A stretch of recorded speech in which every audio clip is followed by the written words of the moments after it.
Why was nobody watching the woman in the corner? The crack of AK-47 fire tore through the morning air at Forward Operating Base Echo. Sharp, sudden, deadly. In the command center, monitors flickered to life with a nightmare unfolding in real time. 8 Navy SEALs, pinned down. 40 Taliban fighters closing in like wolves on wounded prey. The radio crackled with panic. "Contact, contact," Rodriguez's voice, usually so confident, now edged with something raw. "We need immediate support, running low on ammo." Colonel Harrison slammed his fist on the tactical table. Coffee mugs jumped. Maps scattered. "Helicopters are 45 minutes out. We don't have a single sniper team on standby." In the shadowed corner of that command center, a figure stood motionless. Mary Collins, 52 years old, the woman everyone knew as the Coffee Lady. She wore a faded field jacket with a barely visible emblem on the shoulder. A raven, wings spread, worn almost to nothing by time and weather. Just that morning, Rodriguez had mocked her about that raggedy old thing while she'd served breakfast. Her green eyes tracked coordinates on the screen with surgical precision.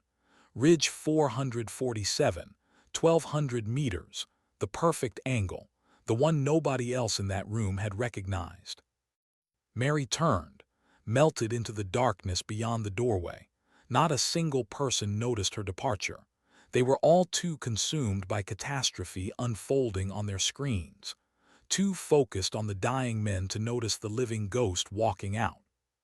But in exactly 18 minutes, a shadow on that hill would change everything. The morning had started like any other at Fob Echo, nestled deep in the Hindu Kush Mountains where the air was so thin it made your lungs burn. At 0400 hours, Mary Collins was already awake, moving through the maintenance bay with quiet efficiency, a routine she performed 1,000 times. Her hands, calloused and marked with old scars that nobody ever asked about, worked the industrial coffee maker while the rest of the base still slept. By 0530, the compound stirred to life. Mary had already welded 3 stress fractures in a damaged Humvee frame, her movements precise despite arthritis that made her knuckles ache in the mountain cold. The welding torch reflected in her eyes as she worked, illuminating a face that most people dismissed without a second glance. Weathered, unremarkable, forgettable. That's what they thought anyway. "Well, well, look who's playing mechanic again." The voice boomed across the maintenance bay. Staff Sergeant Tommy Hawk Rodriguez strutted in with 3 other SEALs from Team 7. At 6'3" with a bald head that gleamed under fluorescent lights and arms thick as tree trunks, Rodriguez commanded attention wherever he went. His forest green military shirt stretched tight across his chest, every muscle a testament to countless hours in the gym. Behind him came Petty Officer Jake Mitchell, the team's weapons specialist, whose habit of recording everything on his phone had earned him minor social media fame. Corpsman Alex Santos followed, lean and sharp-eyed, always ready with a cutting remark. Communications specialist Danny Park brought up the rear, his expression perpetually bored unless he was dismissing someone he considered beneath his notice. Rodriguez deliberately knocked over Mary's coffee mug as he passed. The hot liquid splashed across her workspace. "Oops, my bad, Grandma. Guess those old hands aren't as steady as they used to be." Mary said nothing. She simply reached for a rag and began cleaning the spill with methodical strokes. Her face betrayed no emotion, not anger, not hurt, nothing at all. Mitchell pulled out his phone, aiming it at Mary. "This is perfect. Check out base maintenance featuring the world's oldest coffee maker. What do you think, boys? Should I post this to my story?" "That jacket, though," Santos chimed in, pointing at the faded garment hanging on a nearby hook. "What's that supposed to be? A chicken? Or did a bird die on your shoulder?" The group erupted in laughter. The emblem on Mary's jacket, once a fierce raven with spread wings, had indeed faded to an indistinct blur after years of wear.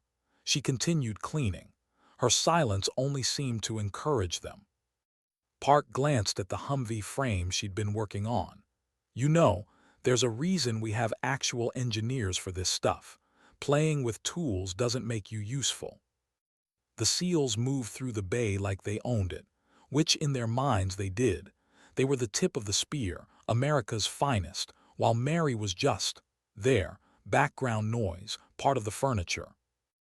Master Chief Patricia Wells observed from the doorway, her weathered face unreadable. 28 years in the Navy had taught her to read people, and something about Mary Collins had always struck her as off. Not wrong, exactly, but like looking at a classified document with all the important parts redacted. "Rodriguez," Wells called out, her voice carrying the authority of someone who'd earned every stripe. "Don't you have a mission brief at 0800? "Just getting some morning entertainment, Master Chief," Rodriguez replied with his trademark cocky grin. "Someone's got to remind the support staff about the pecking order." Wells's eyes narrowed slightly, but she said nothing more. The SEALs strutted out, their laughter echoing through the compound. Mary finished cleaning the spill, then returned to her welding with the same steady rhythm. As if nothing had happened. As if she hadn't been humiliated in front of men she'd quietly fixed equipment for. Men whose lives depended on her invisible work. The torch sparked, her hands didn't shake. At 0800 hours, the mess hall buzzed with activity. 200 personnel crowded the tables, the air thick with the smell of powdered eggs and burnt toast. Mary sat alone in the corner, mechanically eating her breakfast while the SEALs held court at the center table. "You should have seen her face when I knocked over that coffee," Rodriguez was saying, loud enough for the entire hall to hear. "Like a confused puppy, probably doesn't even know what year it is." Mitchell scrolled through his phone. Already got 200 likes on that video, comment sections going crazy. Someone said we should start a series called Granny Goes to War. The laughter spread through the hall like wildfire. Other tables joined in, adding their own observations about the quiet woman who made their coffee and fixed their vehicles. The woman who'd been there for 2 years. The woman nobody really saw. Frank Williams, the base cook who'd been at Echo for 3 years, was the only one who didn't laugh. He'd noticed things about Mary that others missed. The way she could calculate supply requirements in her head faster than he could with a calculator. How she always knew which vehicles would break down before they did. The way her eyes tracked patterns in things other people couldn't see. Captain Maria Torres from Intelligence entered the mess hall, her sharp eyes scanning the room before settling on Mary. Torres had been tracking some unusual patterns in the area. Enemy movements that didn't match any known Taliban tactics. She'd meant to ask Mary about it, having noticed the older woman often studied weather patterns and terrain maps during her breaks. "Collins," Torres called out, walking toward Mary's table. Mary looked up, those green eyes alert despite her otherwise passive expression. "You were checking the weather radar yesterday. Notice anything unusual?" Mary paused, setting down her fork. Low-pressure system moving in from the north, unusual for this time of year, creates downdrafts in the valley around 1600 hours. Tor's eyebrows rose slightly. That was surprisingly specific and accurate. "How do you know about the downdrafts?" "Been here 2 years," Mary replied simply. "You learn patterns." Rodriguez overheard and laughed. "Oh, great. Now she's a meteorologist too. What's next? Going to tell us how to run operations?" Mary's gaze shifted to Rodriguez for just a moment. Something flickered in her eyes. Not anger, not fear. Something else entirely. Something ancient and cold and knowing. Then she looked back at her tray and continued eating. Santos leaned back in his chair. "Honestly, I don't even know why she's here. We've got actual mechanics, actual support staff. What does she even do besides make mediocre coffee and take up space?" "She makes the coffee," Park added, as if that explained everything. "And apparently predicts the weather now. Next she'll be reading our horoscopes." More laughter, louder this time. Mary kept eating, chewing mechanically, swallowing without tasting. her face a mask of practiced neutrality that had taken decades to perfect. But inside something was counting, measuring, assessing, the way it always had, the way it always would. 14 seconds passed between each bite, a rhythm so ingrained it had become automatic, a prayer for the fallen, a meditation for the living, a reminder that patience was its own kind of weapon. The mission brief began at 0800 sharp. Rodriguez and his team gathered around the tactical table in the operations center. Colonel Harrison laid out the plan: a reconnaissance patrol through Tangi Valley, standard sweep, check known Taliban routes, gather intelligence, return by 1600 hours. Weather's looking clear, the intelligence officer reported. No significant threats on radar. Local informants indicate reduced enemy activity in the sector. Harrison nodded. Keep it clean, keep it quiet. You're our eyes and ears out there. Yes, sir, Rodriguez responded, already mentally running through equipment checks. His team was the best. They'd done this dozens of times, in and out, no drama. What they didn't know was that 70 kilometers away, a Taliban commander named Khald was studying his own maps, planning his own operation, waiting for the perfect moment to spring a trap that had been weeks in the making. A trap designed specifically for overconfident Americans who thought they owned these mountains. By 0900 hours, Team 7 was rolling out the gate, 8 men in 2 vehicles, loaded for bear, confident, maybe too confident, the kind of confidence that comes from being told you're the best so many times you start to believe you're invincible. Mary watched from the maintenance bay as the convoy disappeared into the mountain pass. Her hands were buried in the engine compartment of another Humvee, but her eyes tracked their departure with the precision of someone who'd watched thousands of patrols leave. Someone who'd learned to calculate odds based on vehicle weight, ammunition load, patrol routes, and the 1,000 tiny details that separated missions that came home whole from missions that came home in pieces.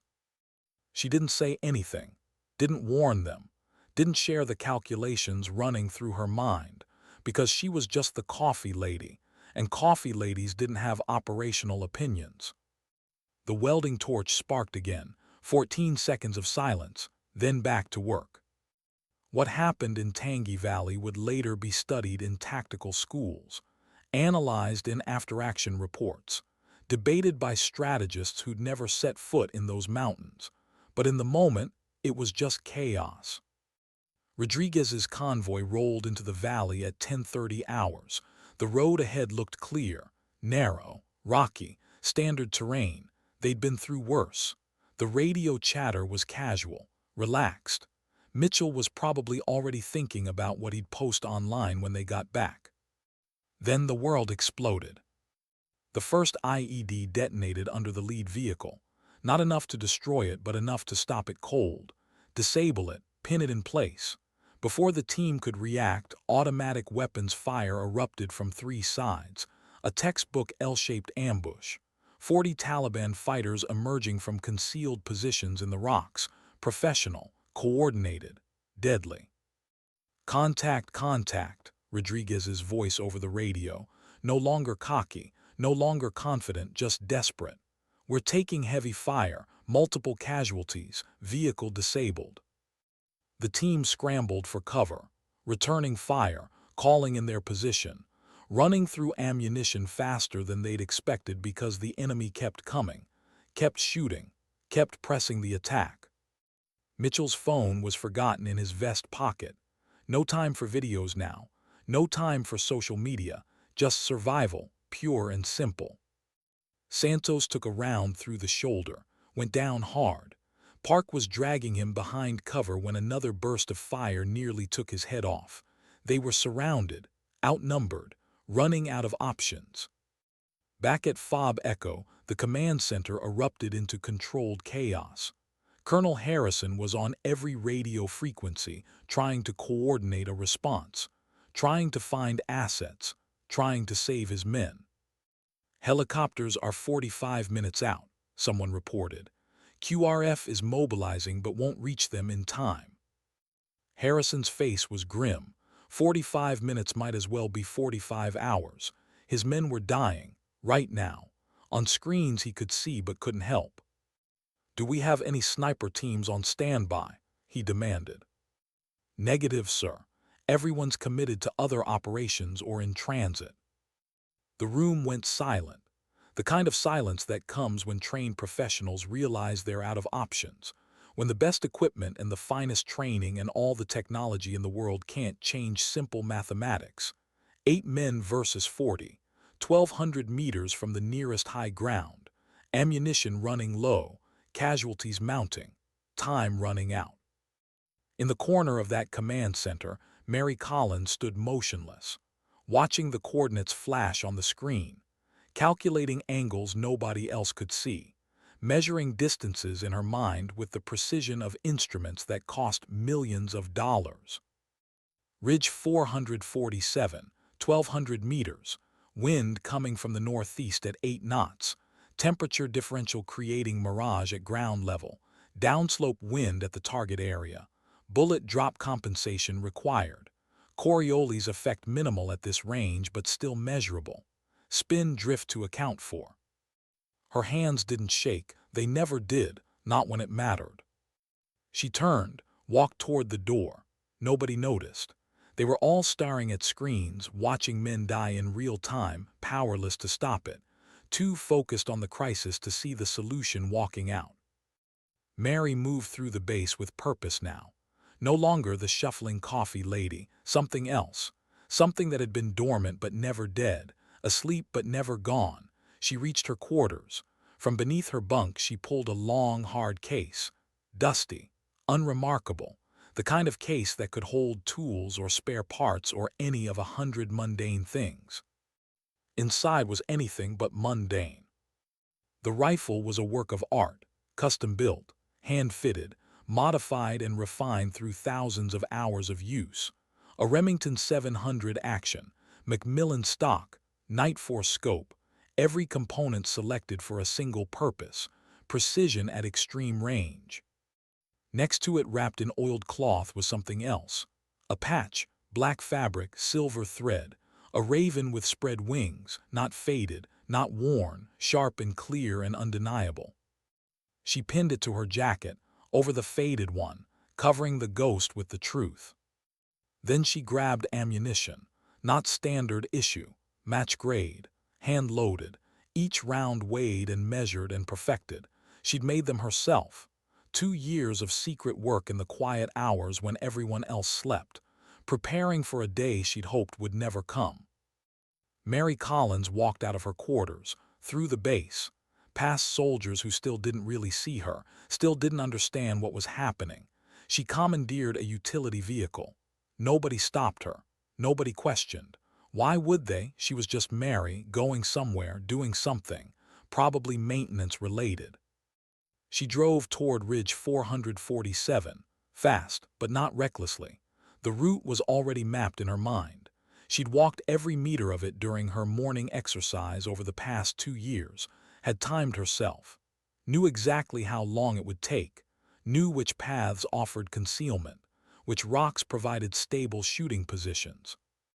The vehicle climbed, the air grew thinner, her lungs burned but her breathing stayed controlled, measured, 14 seconds in, 14 seconds out, the rhythm of a heartbeat that had learned to slow itself on command. She reached the ridge in 16 minutes, abandoned the vehicle, climbed the final 100 meters on foot. The rifle case on her back felt weightless, familiar, like an extension of her body that had been missing and was finally back where it belonged.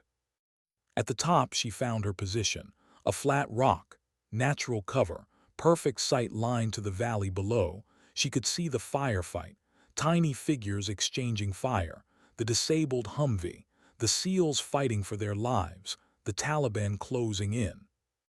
Mary set up with practiced efficiency. Bipod deployed, rifle nestled into her shoulder, scope to her eye. The world narrowed, focused, became nothing but wind and distance and the mathematics of death.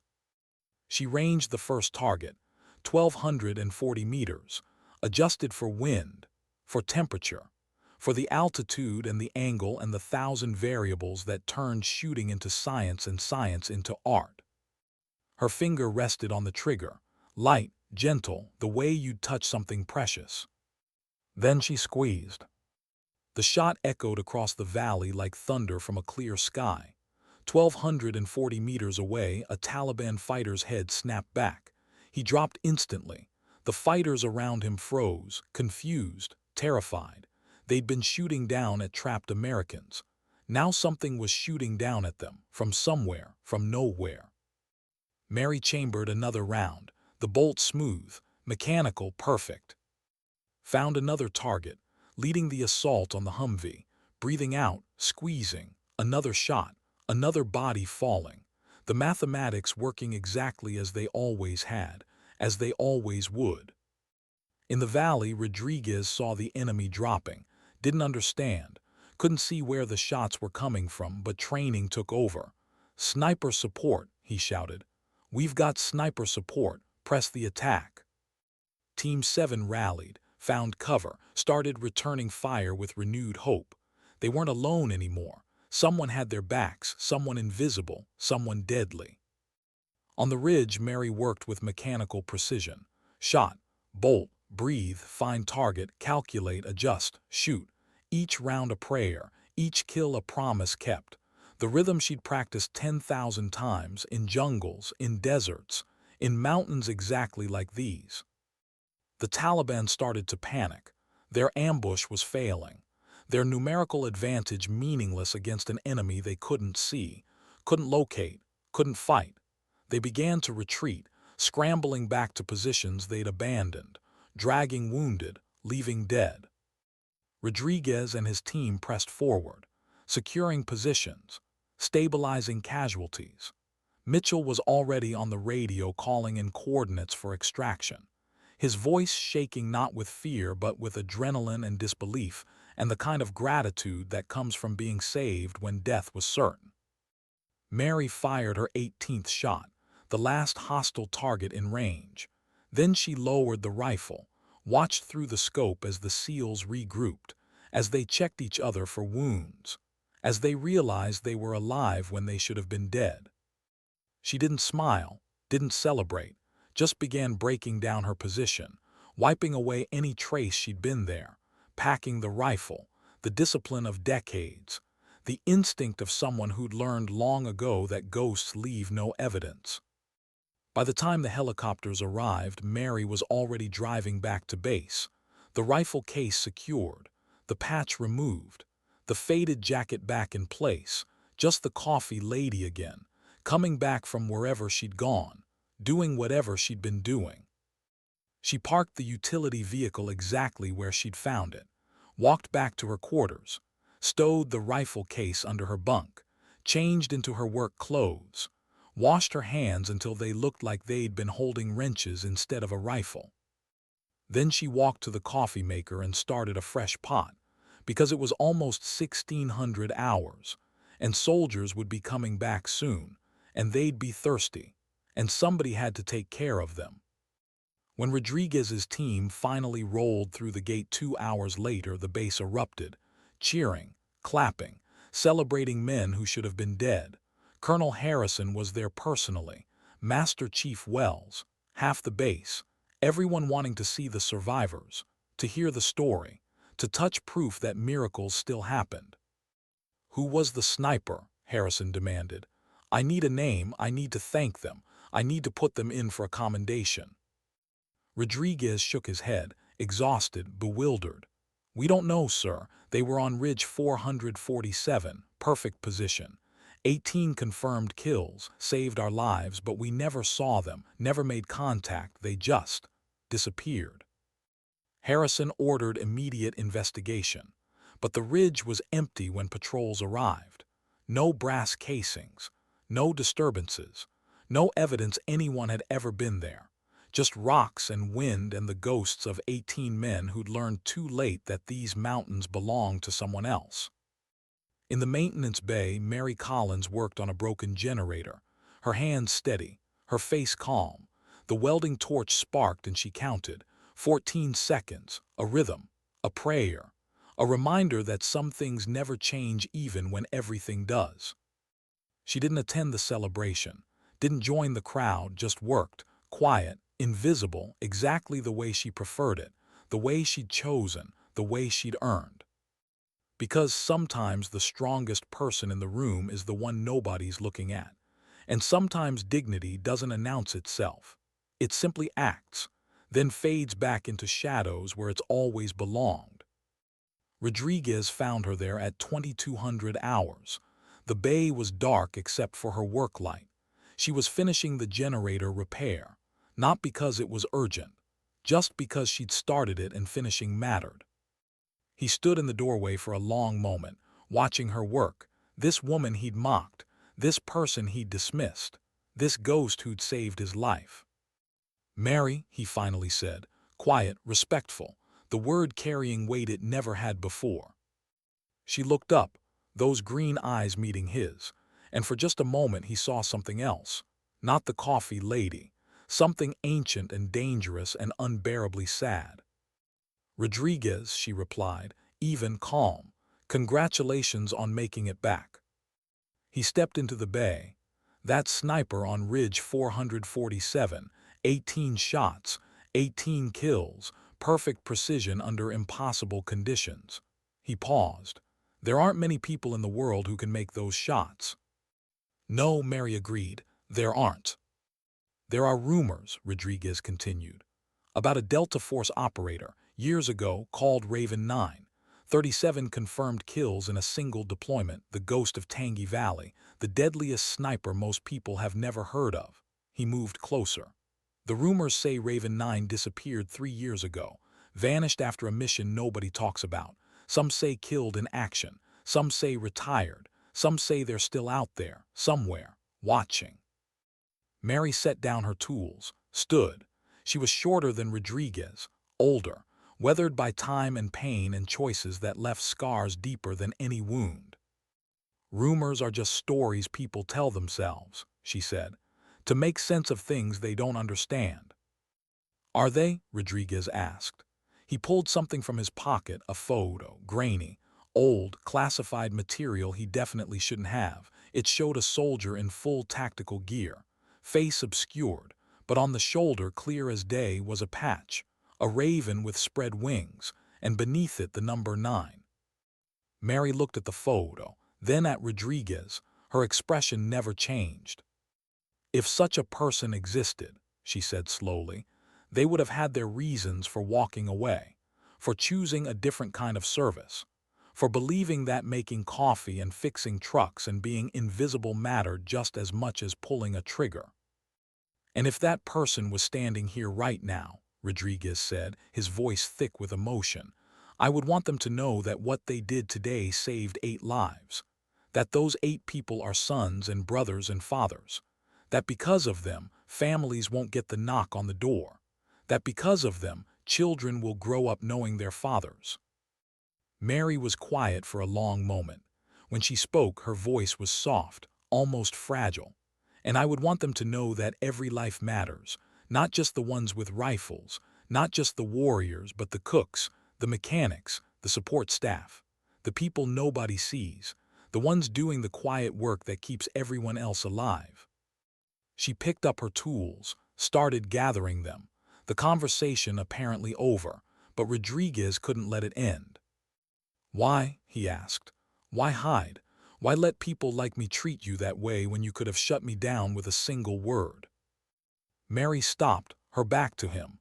When she answered, it wasn't defensive, just honest, tired, carrying the weight of things Rodriguez was only beginning to understand.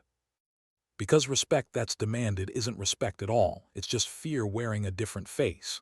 She turned, met his eyes. "I didn't need you to respect Raven 9. I needed you to learn to respect Mary, the person without the reputation, without the legend, without the proof. I needed you to understand that everyone has value, that strength comes in forms you can't see, that the most dangerous person in any room is often the one everyone's ignoring." Rodriguez felt something shift inside him, a fundamental understanding clicking into place. "You were teaching us." "I was hoping you'd learn," Mary corrected. There's a difference. She walked past him toward the door, paused. Get some rest, Rodriguez. You and your team earned it. Tomorrow morning there'll be fresh coffee waiting. 2 scoops per pot, never more, never less. Mary, he called after her. She stopped but didn't turn. Thank you for everything, for the coffee, for the repairs, for the lives, for the lesson. She was quiet for 14 seconds. Then, heroes save heroes, remember that. And she was gone, back into the shadows, back to being invisible, the way ghosts always are. Rodriguez stood alone in the maintenance bay for a long time, thinking, understanding, changing. The arrogant SEAL who'd walked in that morning was gone. Someone different stood in his place. Someone who'd learned that strength and status and muscle meant nothing compared to character and competence and the quiet dignity of service. He looked down at the photo still in his hand. Raven 9, the legend, the ghost. Then he looked at where Mary had been standing. The coffee lady, the mechanic, the invisible woman who fixed things and made things and saved things without needing anyone to know. He realized they were the same person, but more importantly, he realized it didn't matter. Both were heroes, both mattered, both deserved respect. The only difference was one wore a mask of legend while the other wore a mask of ordinary humanity. And maybe, just maybe, the second mask was the braver choice. Rodriguez tucked the photo away, started walking toward his quarters. Behind him, the generator Mary had fixed hummed to life. Perfect, reliable, exactly the way she'd intended. Somewhere in the darkness, Mary Collins sat on her bunk, the rifle case beneath her, the faded jacket on its hook. Her hands, those old scarred hands, trembled slightly now that nobody was watching. Not from fear, not from weakness, from the weight of carrying lives, of making decisions, of being the person nobody sees until it's too late. She pulled out a small metal tin. Inside were brass casings, 18 of them, each marked with a number. Souvenirs from shots she'd hoped never to take again. She added 18 more, fresh, still warm, marking them with careful scratches, 1 through 18. Then she closed the tin, put it away, and sat in the silence of her room, counting 14 seconds at a time, breathing through the cost of being the shadow that protects the light. The next morning started exactly like every other morning. Mary Collins was up at 0400 hours, making coffee with the same methodical precision she always had. By 0530, she was in the maintenance bay, welding, repairing, making sure vehicles would run when lives depended on them. But something was different. When Rodriguez and his team came through for breakfast, there was no mocking, no jokes, no phones recording the coffee lady. Instead, Rodriguez stopped, looked Mary in the eye, and said, "Thank you for the coffee, Mary. It's perfect, like always." The other SEALs followed his lead. Respectful nods, genuine thanks. The kind of courtesy that should have been there all along but somehow never was until men faced their own mortality and understood how many invisible people had been keeping them alive. Mitchell even helped her carry supplies. Santos asked if she needed anything fixed. Park made sure others didn't crowd her space. Small gestures, but they meant everything. Because they came from understanding, not from orders. From respect, not from obligation. Master Chief Wells watched from across the mess hall, a slight smile on her weathered face. She'd always known there was something about Mary Collins, something classified, something important. Now she wondered if anyone would ever really know the whole truth. Probably not. Some stories were better left as rumors. Some heroes preferred to stay ghosts. Captain Torres approached Mary's table, sat down without asking. "The weather predictions you made," she said quietly, "about the downdrafts, they were exact, down to the minute." She leaned forward. "How long were you in meteorology?" Mary took a sip of coffee. Never was, just learned to read patterns. Survival skill in the mountains. Torres studied her, reading between lines, seeing classified shadows. Patterns, right, like enemy movements, like ambush tactics, like optimal sniper positions. Mary met her gaze, steady, calm, giving nothing away. Like weather, she said simply, and when vehicles will break down, and how much coffee 200 people need, everyone has their patterns. Tors smiled slightly. Everyone does, she stood. If you ever want to talk about patterns, any patterns, my door's open. Noted, Mary replied, but I'm just the coffee lady. Of course, Tors said, but her eyes said something else entirely. They said, I know, I understand, and your secret's safe. Days passed, then weeks. The story of the ghost sniper became base legend, grew with each retelling. 18 confirmed kills, maybe more, perfect shots in impossible conditions. The shadow on Ridge 447 who appeared from nowhere, saved 8 lives, then vanished without a trace. Investigation teams found nothing. No evidence. No brass, no prints. Harrison even brought in specialists from JSOC, forensic experts. They analyzed wind patterns, studied trajectories, tried to reconstruct the impossible geometry of those shots. Their conclusion, whoever made them was one of the best snipers alive. Probably Delta Force. Possibly CIA. Definitely someone with decades of experience and training most people couldn't imagine. The report was classified, filed away. The sniper's identity remained unknown, the mystery unsolved, which was exactly how it needed to be. Rodriguez never told anyone what he suspected. Neither did Wells or Tors. Some truths were too dangerous to speak. Some secrets protected themselves. But Rodriguez changed. Fundamentally. He started noticing people he'd ignored before. The cook who somehow always had hot food ready exactly when patrol returned.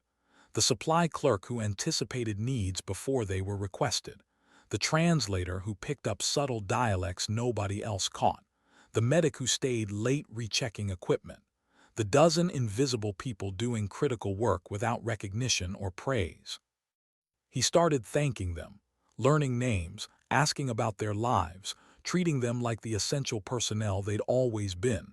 And his team followed his example, because respect, genuine respect, is contagious. It spreads, transforms, changes the culture one interaction at a time. Mary watched this transformation from her usual corners, satisfied, not proud exactly, just satisfied. This was why she'd stayed, why she'd chosen invisibility over recognition, because changing 8 minds was worth more than any medal. Teaching respect was more valuable than any reputation. She continued her routines. Coffee at 0400, maintenance work, quiet observation, the rhythm of service that had defined her life in so many different uniforms, under so many different names, in so many different corners of the world where shadows did the real work. But 3 months after the incident in Tangi Valley, something changed. Late one night, Mary's encrypted phone buzzed. The one she'd kept charged but silent for 3 years. The one that had stayed dormant since she'd walked away from a life most people didn't even know existed. She looked at the screen. A single message. No sender identification, just coordinates and a time stamp. And 2 words, Phoenix Protocol. Phoenix Protocol. The recall order. The one that meant something had gone so wrong that even ghosts needed to come back from the dead. The one that meant somewhere, someone was in trouble that regular military couldn't handle. That needed someone who didn't officially exist, who could operate without authorization, who could make problems disappear without paperwork or explanations or any trace at all. Mary stared at that message for 14 seconds. Then she deleted it, put the phone away, tried to go back to sleep, tried to convince herself that part of her life was over, that she'd earned retirement, that someone else could handle it. But at 0200 hours she was still awake, staring at the ceiling, counting, calculating, unable to escape the mathematics of obligation. If the message had come, it meant lives were at risk, real people, in real danger. And the reason Phoenix Protocol existed was because sometimes the only person who could save those lives was a ghost who'd already died once and could die again if necessary. She got up, packed the rifle case, not with regret, not with enthusiasm, just with the quiet acceptance of someone who'd always known this day would probably come, who'd prepared for it even while hopping to avoid it. At 0300, she knocked on Rodriguez's door. He opened it bleary-eyed, saw her standing there, saw the packed bag, saw the look in her eyes, and understood immediately. "You're leaving." "For a while, maybe forever, I don't know." She handed him something, a small notebook. "Everything the base needs to know is in here. Communication protocols, threat assessments, early warning signs, 20 years of knowledge distilled." Rodriguez took it reverently, understanding the trust being placed in him. "Where are you going?" "Somewhere classified, to handle something that needs handling." She paused. "Keep teaching them, Rodriguez, what you've learned about respect, about seeing people, about understanding that strength comes in forms you can't measure in the gym." "I will," he promised. "But Mary, will you come back?" She looked at him, this warrior she'd saved, trained, transformed from arrogant to humble. "Heroes save heroes," she said simply. "Pass it on." Then she was walking away, into darkness, toward a vehicle that would take her to a plane that officially didn't exist, to a mission that wouldn't appear in any records, to become a ghost again, for however long it took. Rodriguez stood in the doorway holding the notebook, feeling the weight of legacy in his hands. The next morning, the coffee was already made when the base woke up. A note sat beside the pot in Mary's careful handwriting. "Coffee is ready for the next 3 days. After that, you're on your own. Remember, 2 scoops per pot. Never more, never less. Take care of each other. M." The base searched. Harrison sent patrols, checked transportation logs, reviewed security footage, but Mary Collins had vanished as completely as Raven 9 had 3 years earlier. The only trace was a single brass casing left on Harrison's desk, match grade 308, with 19 scratched into the base. The 19th shot, the one she hadn't taken yet, the one still waiting somewhere for something. Rodriguez took over the morning coffee duty. It was terrible at first, too weak, too strong, somehow both burned and underbrewed, but he kept at it, remembering Mary's patience, her persistence, her quiet determination. Eventually he got it right, 2 scoops per pot, never more, never less. The maintenance bay became a shrine of sorts. Nobody said it out loud, but tools were replaced exactly where Mary had left them. Her welding mask hung on its hook, waiting. The hidden compartment stayed hidden, though everyone now knew it was there. Months passed, then a year. The legend of Mary Collins grew with each retelling. The maintenance woman who was really a Delta Force sniper, the coffee lady who saved 8 SEALs, the ghost who chose to live instead of die, to build instead of destroy, to disappear instead of being celebrated. But Rodriguez, standing in the workshop one evening, teaching a young private how to properly maintain a rifle, knew the real truth.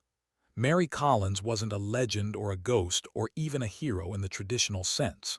She was proof that everyone has value, that strength comes in unexpected forms, that the most powerful warriors are the ones who know when not to fight.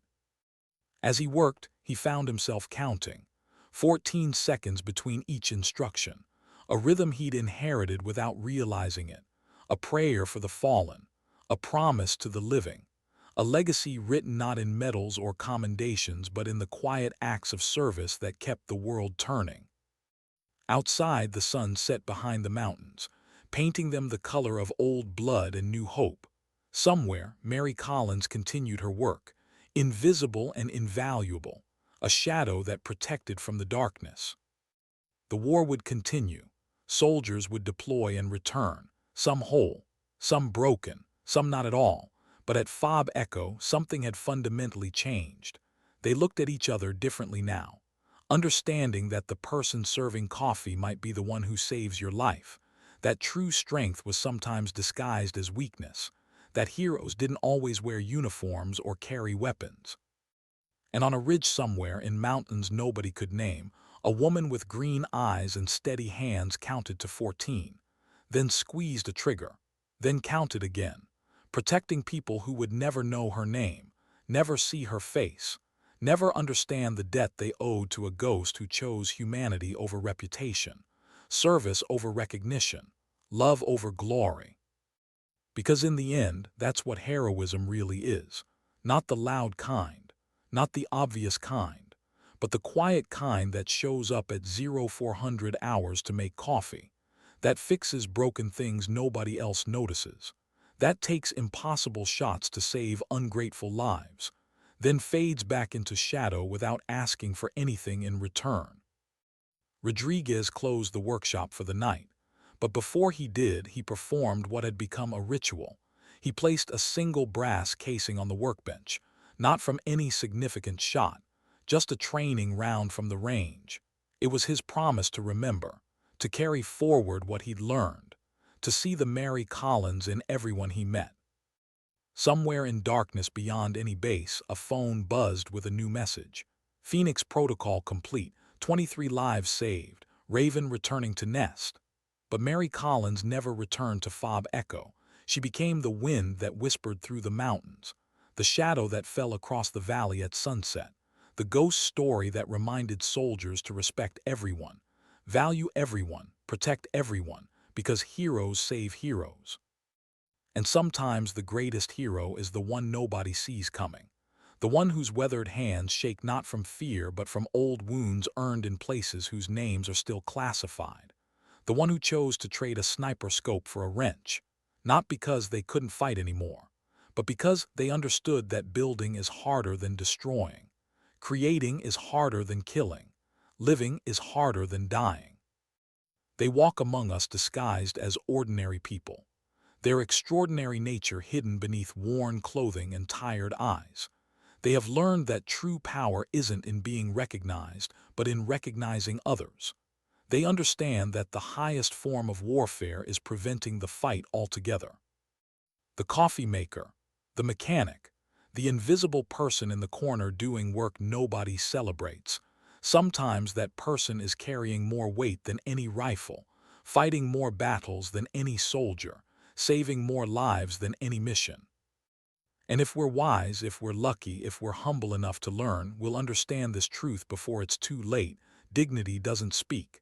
It simply acts, then fades back into the shadows where heroes have always belonged, unseen, unrecognized, undeniably essential, the quiet foundation upon which all loud heroism stands. Remember their names, even when you don't know them, especially when you don't know them, because the most important people in your life might be the ones you've been ignoring.